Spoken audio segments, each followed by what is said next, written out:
Hi, and thank you for watching this video. About a week and a half ago I put out a video, and this is the sequel to that.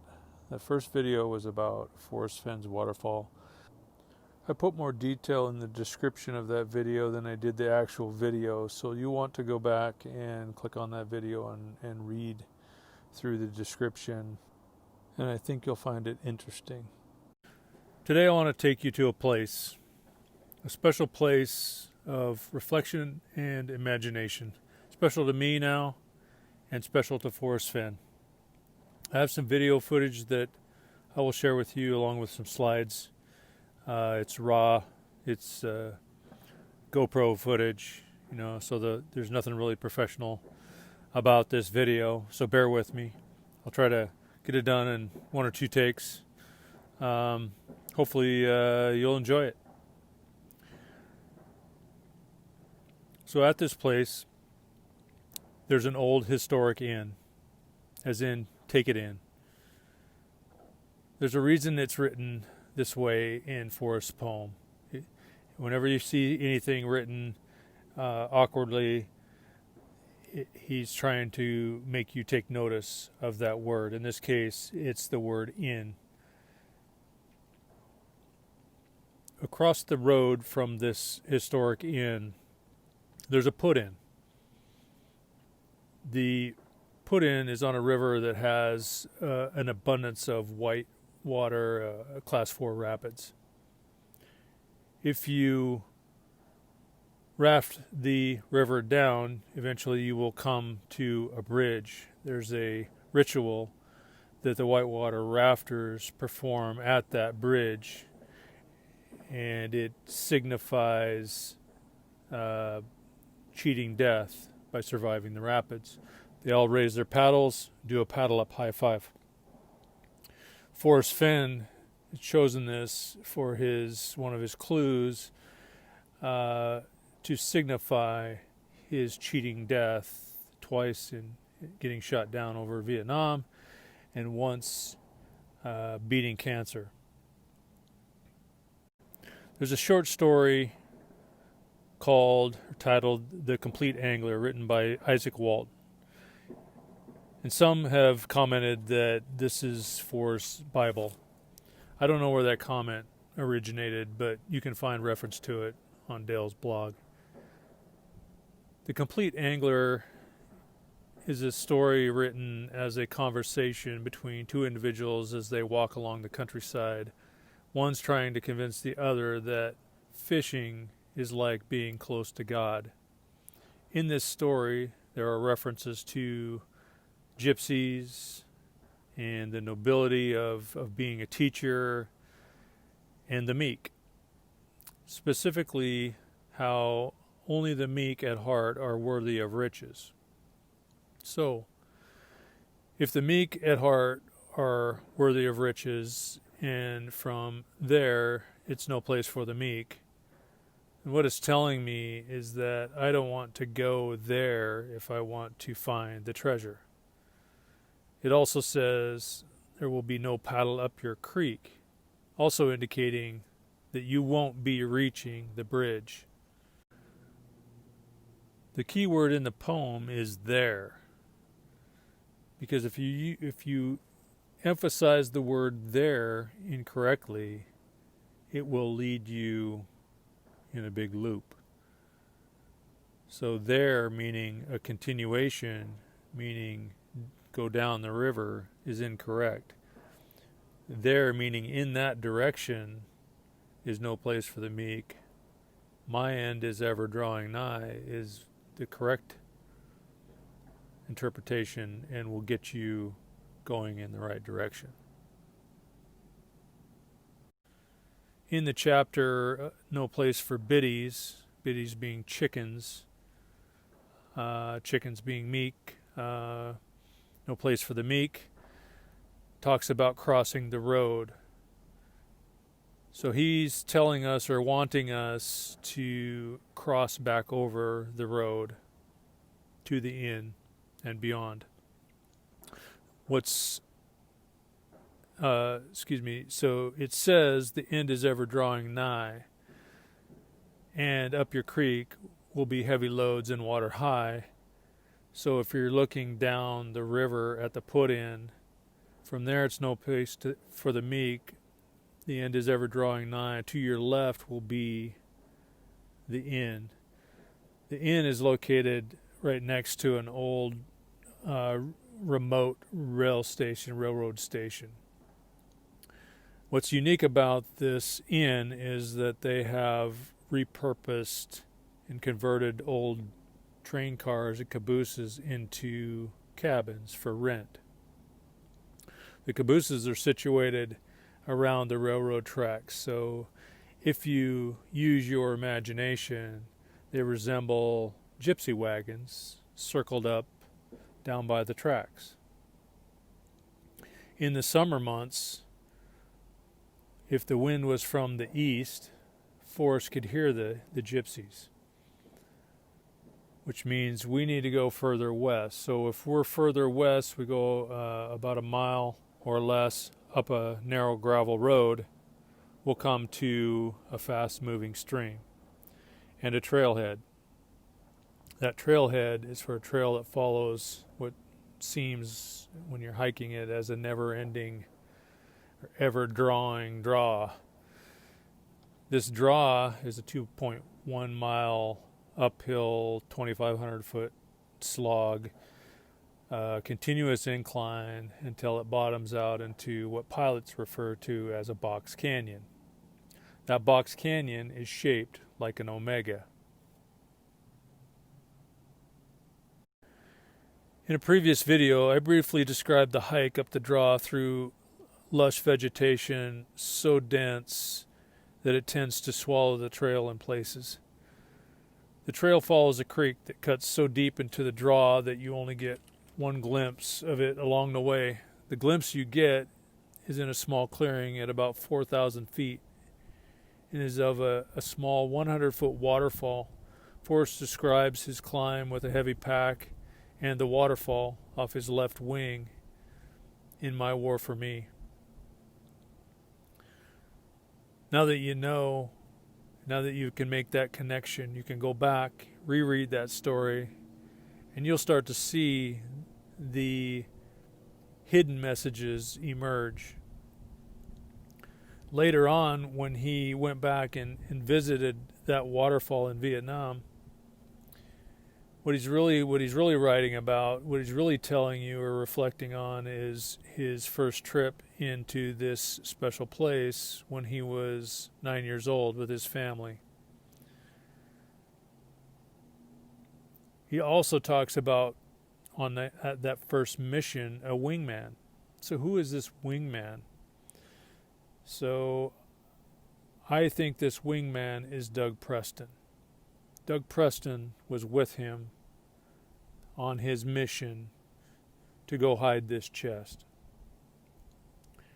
If you read this story again, he shakes his wingman off so he can hang back and relax and keep the watch at the 4,000-foot mark.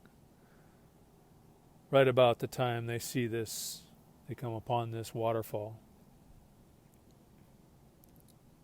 That was all the further Doug Preston got to go. So he didn't know exactly where Forrest hid the chest. But he did know the general location.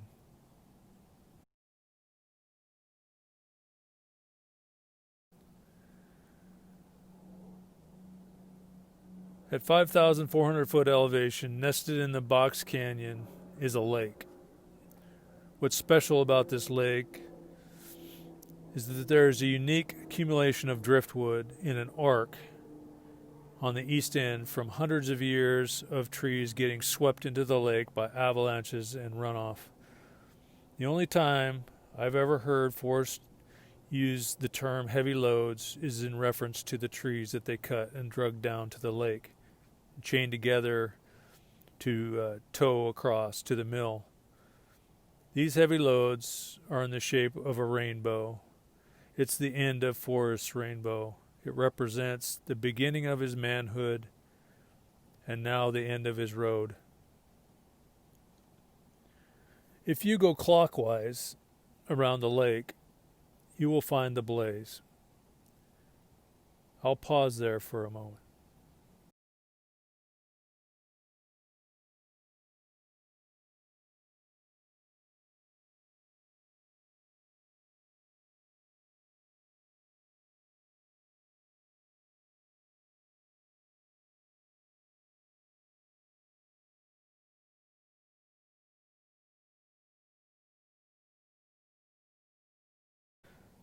Below the blaze is a rock slide in the shape of a 300-foot tall triangle.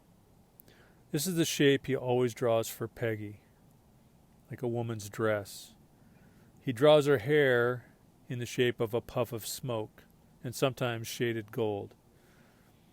The puff of smoke is halfway up the 1,000-foot bluff, where his fighter jet would have exploded on impact. The slide and the blaze meet at their points, and then a diagonal striation in the face of the cliff forms an asterisk where all the lines cross. The asterisk also represents the explosion that took place halfway up. That puts it at 500 feet, up from the lake's edge, where many have passed, people within 500 feet. There is a vertical obstacle at the top of the slide, which is about 300 feet from the lake's edge. That means it is 200 feet from where the lines all cross. The 200-foot searcher stopped for a reason. The climb, that obstacle, is daunting. There's one thing that Forrest said people weren't considering, and that is that an 80-year-old man would climb that high. I climbed the obstacle last year, but I talked myself out of going to the top. I simply didn't think at the time that he would go that high. And now I know he did.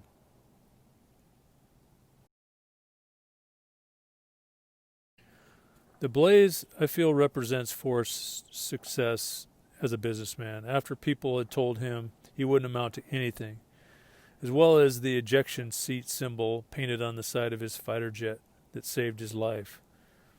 The blaze comes to a point, which is how you can pinpoint a 10 by 10 location within millions of acres of forest. The blaze and the slide meet at their points like two arrows stuck in the same bullseye. Two bullseyes, as in the wood. In the wood is an old dart-throwing term meaning bullseye. Their outlines form the asterisk, where they meet in the middle. The asterisk is also a symbol Forrest uses for a kiss goodbye. So you have the blaze, which is Forrest. The slide represents Peggy, and they are meeting in the middle with a kiss. Forrest and Peggy embraced in a kiss, surrounded by the omega-shaped box canyon representing his two daughters.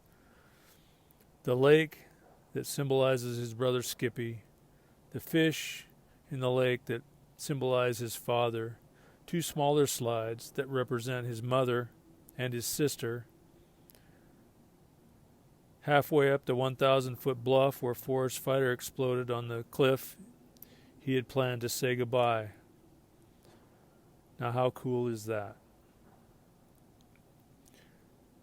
Forrest was quoted saying he would like to find a Clovis point stuck between the ribs of a mammoth. If you step back and look at this ridge line, it looks like a mammoth lying on his belly with the blaze makes up its exposed ribs.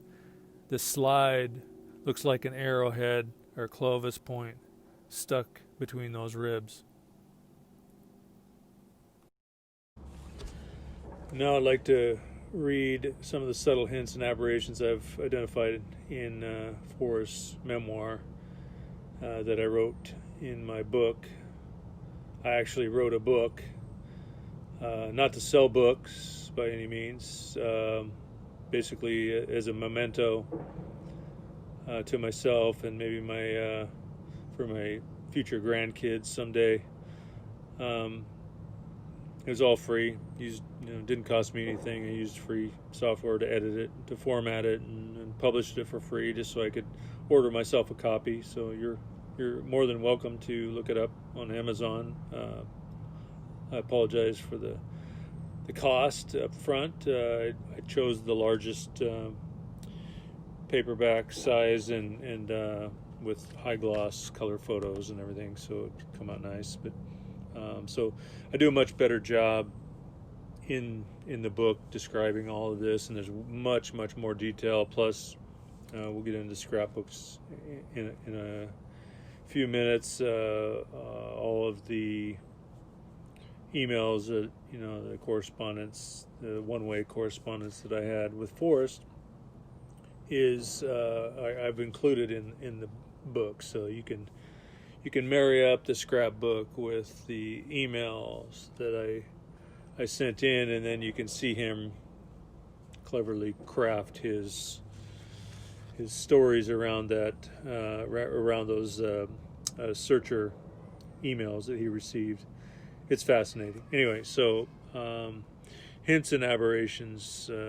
Probably the most notable hint, and there's two of them, is Forrest looking up at a 45-degree angle.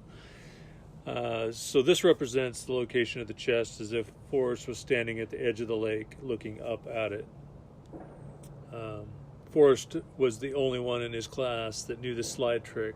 This is a hint about being the only one who knew the location of the chest, which was located at the top of the slide. Me in the middle, we talked about, no we didn't. Me in the middle, and I felt somehow surrounded by the symbols that represent his immediate family. No place for biddies, we talked about. Playing Billy the Kid. There's a lot of references to goats, meaning climb rocks, ability to climb. Billy the Kid, Captain Kidd, the Billy Goat sculpture. A lot of, he always says kid, he never says child or children, he says kid. A kid may have an advantage. That means, they're able to climb steep rock faces.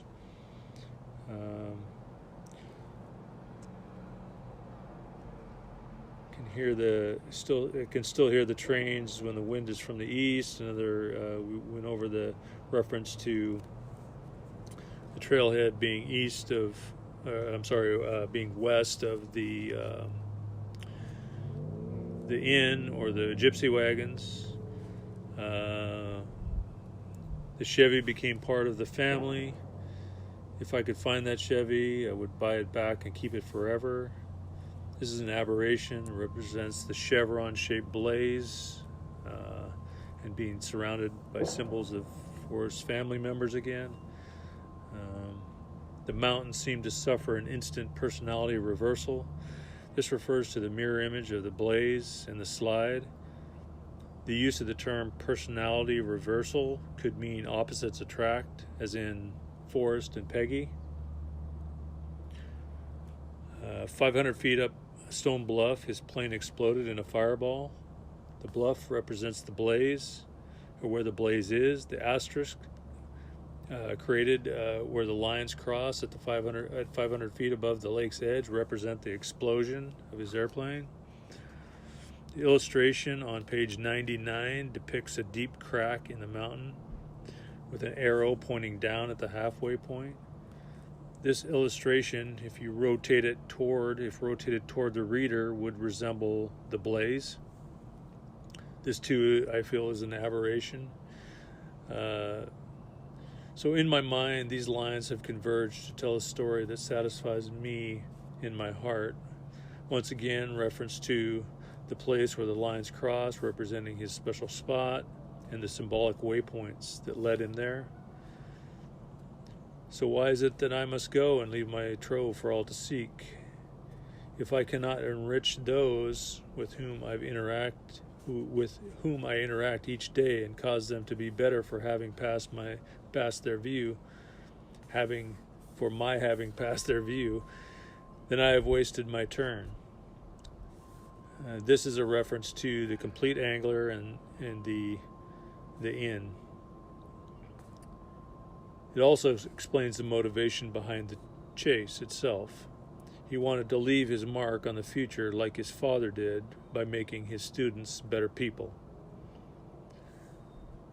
Forrest could not spread Olga's ashes at the top of the mountain. This hints that his special spot isn't at the top of the mountain, but partway up.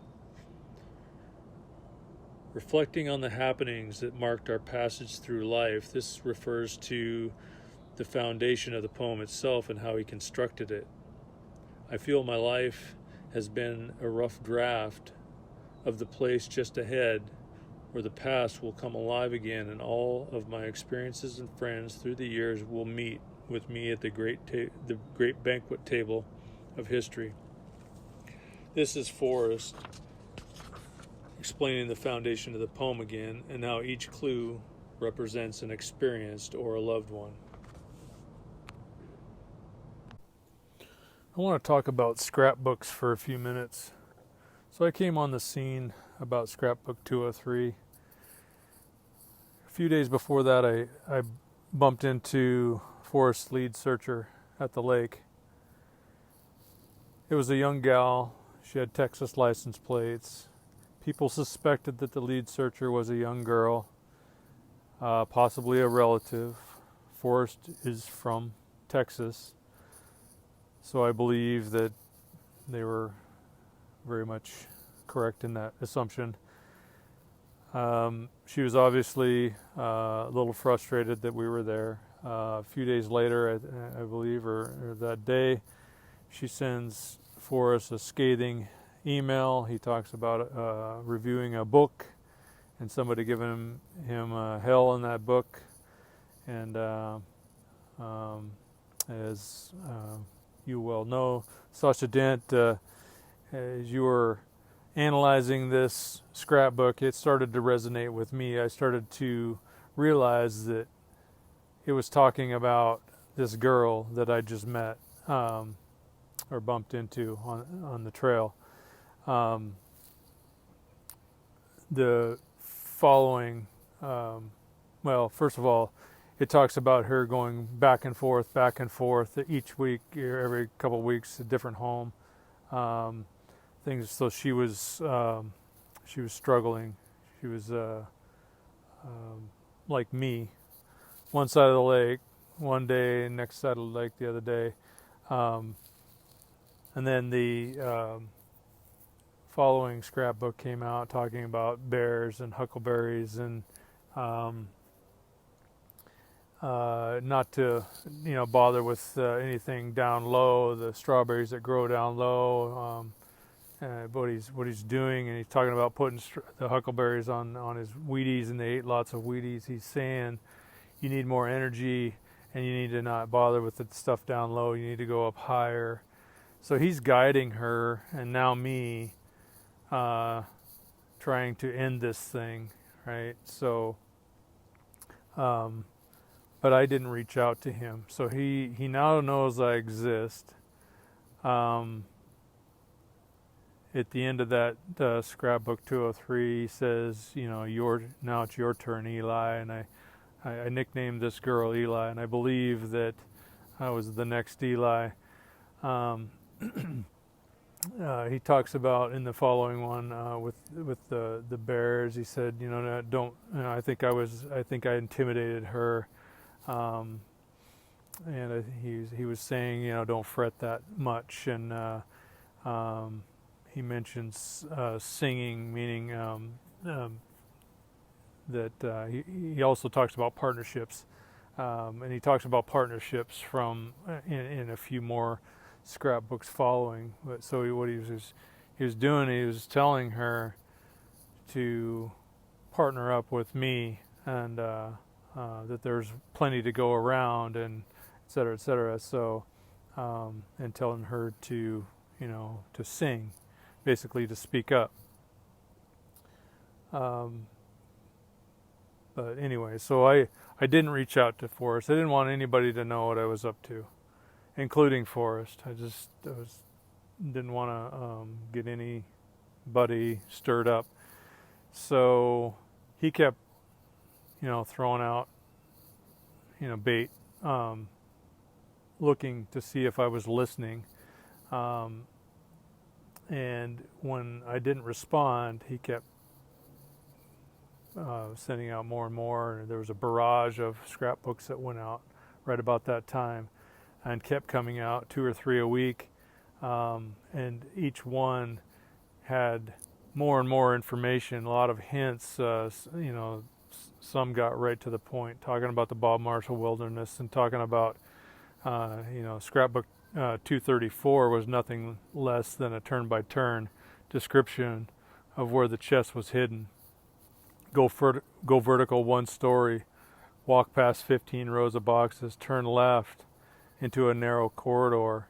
You'll find a stack of boxes 3 or 4 high. The book he was looking for represented the chest. And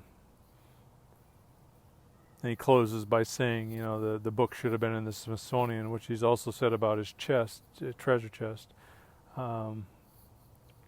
So I knew he was searching. He would make comments about still listening. And finally it hit too close to home for me, and I decided I better speak up. So right about scrapbook 242, which I think he had already teed up, and he went back and added some detail too. Right before he sent it out, was of a man and a woman, and it's always the 2 dolls or the sculptures. It's always a man and a woman. So I think it was me and the gal I nicknamed Eli. So we're competing, and 242 shows these 2 figures. They both have their nose up at each other. They're far apart. They're not working together, right? They're turning their nose up at each other and not cooperating. And he's making a point of that, suggesting that we should. So I drafted this email. I sent it to him right before 242. 242 comes out. It has a reference to my father, who had just had heart surgery and couldn't go on the hike with me. He mentioned some, necessary medical repairs made to this sculpture, and then he got busy because scrapbook 243 was basically detail by detail what I had sent him. I talked about a little bit about myself, going to college in Bozeman, Montana, where a river runs through it, was filmed. It was a really long email, and so again he references reading a book. I told him a little bit about where I grew up, and a lot of the similarities between he and myself. I collected things. I still have the first red car that I ever owned, and I'm a pilot myself, and I once was inspired by a friend of mine who had cancer, and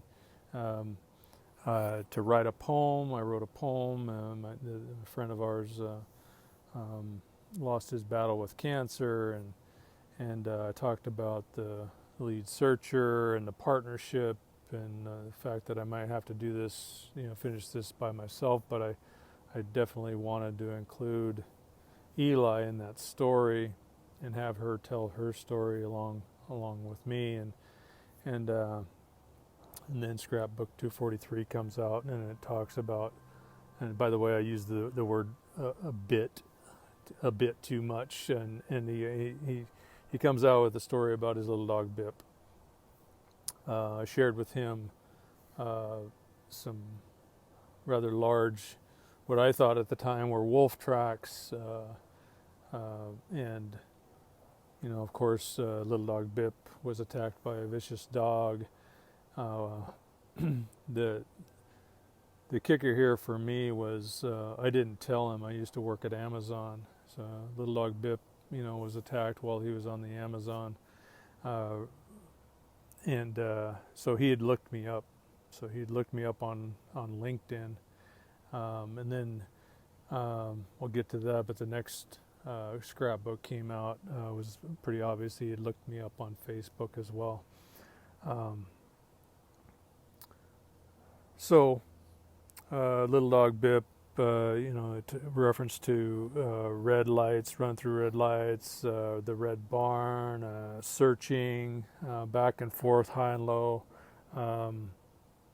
just to find me, show up, there, go home, and there I am.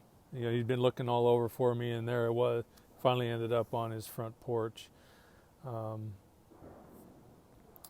Lots of references similar to that. My dad being a crop duster, he talks about the rickety plane. He also talks about this plane with no altimeter and no compass, meaning my elevation was off and my direction was off in my search. And then he talks about little dog Bip having cancer on, I think he listed like three or four different times, and I think the first 3 times he gives dates. Those represent times other searchers had gotten close and he thought it was over, and then it wasn't. Little Bip survived, and just to go through it again a few years later and so forth. So you're seeing references in there of that. He talks about our similarities. I described a lot of the things we had in common, and he talks about little dog Bip, being as close to him as his right arm, meaning we're cut from the same cloth.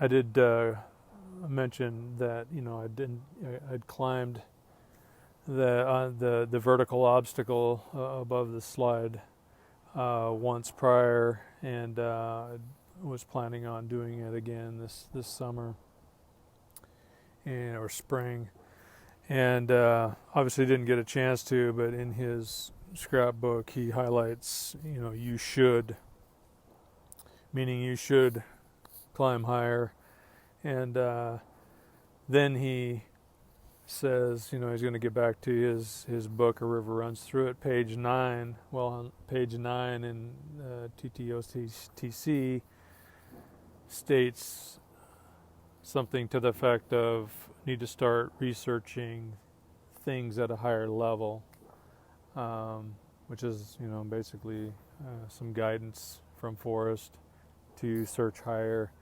And then he closes with thank you S, which wasn't his friend Sandy.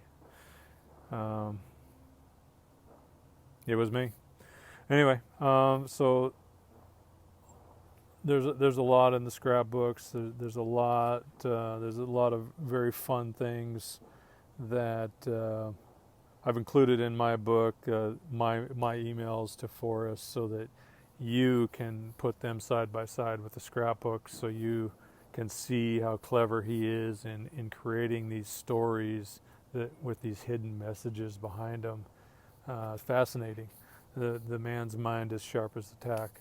So from that point forward, there was a little bit of back and forth where I sent him a few more emails, probably more than he wanted, but just kind of making that connection and letting him know that I was planning on pursuing it, and you saw him at right shortly after that sort of withdraw. He sent out an email to say, let's cut back on the emails, and I'm gonna relax and focus on some other things for a while, which he did, and things quieted down after I reached out to him. And then you saw him kind of tie up a bunch of loose ends. He got his children's book out, and his painting he finished up, and it was like he was preparing for this thing to be over, knowing that it wasn't just me. He was still sending out indicators that, like the two Indians on horseback riding away. It wasn't just one person in the chase. It was two. And then the toe-to-toe scrapbook came out again, indicating that to both of us, I believe, that it wasn't just one of us. If we wanted it, we better get after it. And then the rest is history. The finder actually came out of left field. I don't think he was in the picture at all. I don't think Forrest anticipated that happening. I think he anticipated something entirely different happening, but so be it. Kudos to that person for being the early bird and getting the worm. So how was that for connections? And I have a few more for you too. These are key. The lake is named after a big star. That star is John Wayne. Rooster Cogburn. His real name is Marion. The lake is Marion Lake.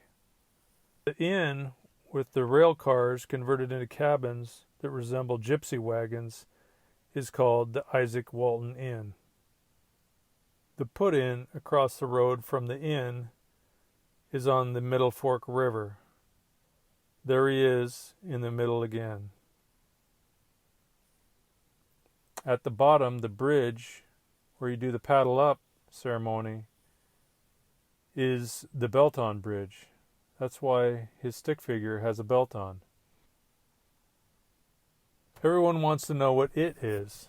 IT is an acronym. IT stands for Interstate 2, Interstate Highway 2. That makes where warm waters halt Glacier National Park. But there's only one thing wrong with all of this.